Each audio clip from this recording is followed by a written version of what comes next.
March the 14th, 2017. I think we're, a couple of months into the presidency?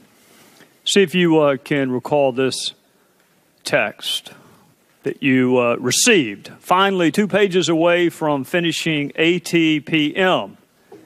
Do you know the president resigns in the end? What is ATPM? I believe it's a reference to the book All the President's Men. All right. Do you recall how you replied? Generally, I feigned surprise and said something to the effect that we should be so lucky or fortunate. No, it was lucky. Lucky in what way? Sir, that he would resign as president. You wanted him to resign 2 months into his presidency? Sir, my sense was, in a personal belief, that I was not pleased with the direction and things that were being done with the presidency. I thought you trusted the American people. I thought that was what you said in August of 2016, that the American people would stop him, and then they didn't stop him. And here we are in March, all of a sudden not trusting the American people anymore. Sir, I utterly trust the American people. What I worry about is when the government of Russia puts their fingers on the scale and causes the will of the American people to be something other than America electing. How many indictments have there been of Americans for collusion with Russia? Sir, I couldn't answer that question. Sure you could.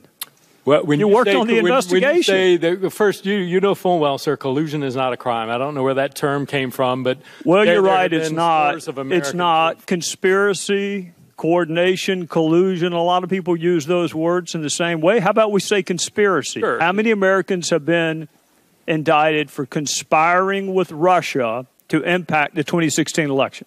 None, to my knowledge. Yet.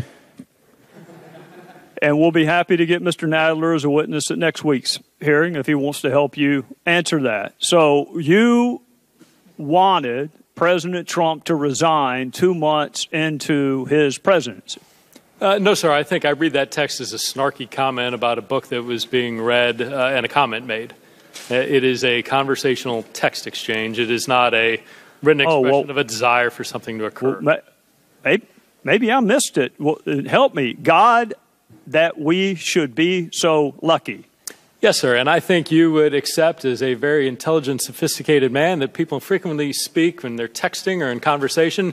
You'll say things that are hyperbole or exaggerations or not literal because that's just the nature of the way usually Agent Strzok, not when I was supposed to be dispassionately, neutrally investigating someone. I actually did not. But let's go. Let's go. We've already passed the who gives a F. One more AD versus an investigation leading to impeachment. And I think we've already established that there is a school of thought that you can be impeached even if you're not a current office holder. You can be barred from holding office in the future, but you did not engage in any impeachment analysis in your other 2016 investigation with Secretary Clinton. You saved all of that for candidate Trump. So I want to go to another text. You and I both know the odds are nothing. If I thought it was likely, I'd be there, no question. Now, this is the day after Mueller was appointed. When you said be there, are you talking about on his team? Yes, sir. I hesitate in part because of my gut sense and concern. There's no big there. So in addition to disappointing the hell out of my Democrat colleagues, that someone who was investigating Russian collusion didn't think there was any there, why would you be concerned? Why would you not be ecstatic that there was no collusion? Why the word concern? Sir, I don't know what I meant. Concern to me seems like there is a lot going on and a lot presumptive that there may be something like impeachment. But, sir, you got to pick. Which one do you want? I'm either convinced that there's impeachment or I'm convinced what you just read, that there's no there. And the reality, sir, if you look at it, is the fact that I was looking at this with an open mind and saying, I don't know what there is. Actually, Agent Strzok, of all the universe of options, that's not the one I picked. But of all the universe of options, you looking at something with an open mind is not the one I picked. But that's the obvious one to conclude from that email. I'll tell you the one that I picked. The one I picked and it breaks my heart to say this about an agent for an agency that I have tremendous respect for, you as a counterintelligence officer had no interest in participating in a counterintelligence investigation that was not going to lead to impeachment. No, sir. That's how I read it. Mr. If Chairman, I thought it was likely, I'd be there, no question. You are assuming I hesitate someone else's in position. part. Chairman, you're coming to conclusions on someone else's viewpoints in the hearing. Allow the witness to respond. I'm pretty sure it's my time and the gentlelady's not recognized. I hesitate in part because of my gut sense and concern there's no big there. Sir, may I What respond? were you concerned wasn't there?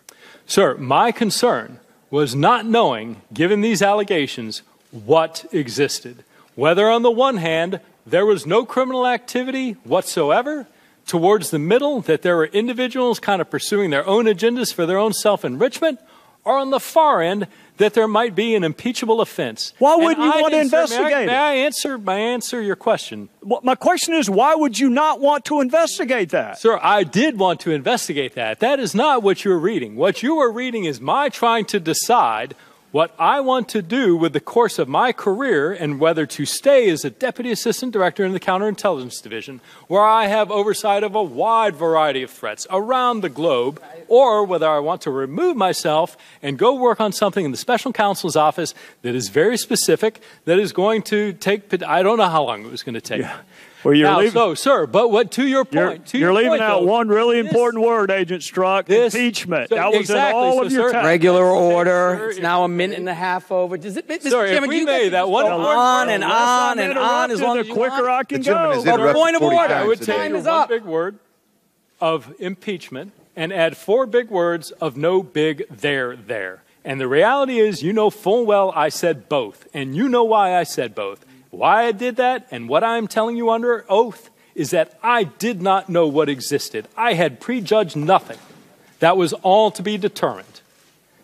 And that is a logical way for investigators, attorneys, and everybody else to approach an investigation. Starting with the political death penalty and impeachment is not the logical way a neutral, dispassionate... point of order. Mr. Chairman, we're demanding equal time for every member of this committee. Mr. Chairman. And if you can't control yourself, how do you expect this committee to control itself? You've been out of control since you've been on this committee. Why don't you leave it alone? This is not Benghazi.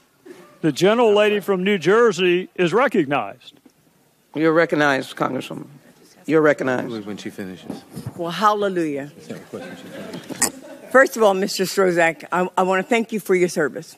Secondly, Mr. Strzok, I think you made a big mistake by putting those text messages on your business phone, because then you opened up your personal phone, and here we are talking about this mess when it really isn't important. Because the other thing that I know, Mr. Strzok, is that even if you do have biases, you did not influence the outcome of this investigation. The IG found that the outcome of this investigation was predicated upon evidence and information.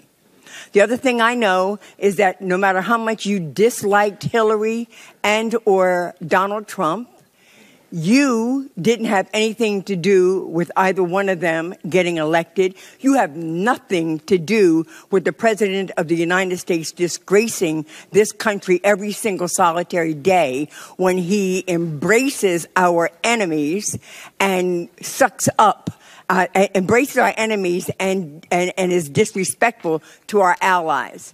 You have nothing to do with the fact that the President of the United States has declared higher tariffs in the name of security to this nation against our closest friend and neighbor, Canada, but no one on this side of the aisle has opened their mouth. You have had nothing to do with the president enriching himself with his emoluments and carving out opportunities for his daughter so that she's not negatively impacted with her brands in China, while this side of the aisle says nothing. You've had nothing to do with the fact that Puerto Rico is still underwater and without any kind of electricity in so many places, while this side of the aisle, that's a part of the Oversight Committee, has forgotten what its mission is. But nonetheless, you have been here and you have tried to answer their questions. And I have never seen my colleagues so out of control, so angry, and so desperate to protect a president that we all know is not fit to be president. So I want to leave you this opportunity. Is there any question on the table, Mr. Strozak, that you've been asked that you'd like to clarify? Because I can give you 2 minutes and 25 seconds to have your say uninterrupted. Congresswoman, I deeply appreciate that time. I do want, everybody's watching this and making up their own mind. And what I would tell you is, one, I'm sitting here telling you the truth. And two, independent of me, I cannot express to you my love of the FBI enough. The men and women who make up that workforce, their ethics, their integrity are unmatched anywhere in the world. And I think that's important, one, because it is who we are. Two, that none of them would accept any of the behaviors that are being alleged any more than I would accept it in him. And three, this entire exercise comes at a cost. We are doing things that are going to, in the future, tear down the underpinnings of what represent law and order in this country. And there is not a robust, thick wall there. I think people don't appreciate how tenuous the balance of the rule of law versus chaos is. And when we, as a people, engage in activity where we take institutions wholesale, whether it's the FBI or the U.S. intelligence community, and compare them to Nazis, we destroy things that, one, we may not see for years and years and years. And once we break those down, the amount of time it takes to fix is going to be tenfold.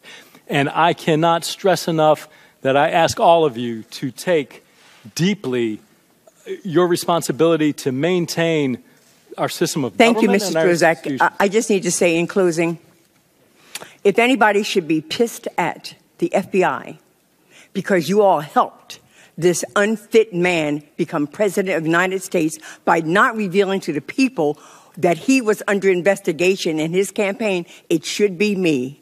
They should be applauding you, kissing you, and giving you all awards. Because but for you, we would have had a legitimate president elected.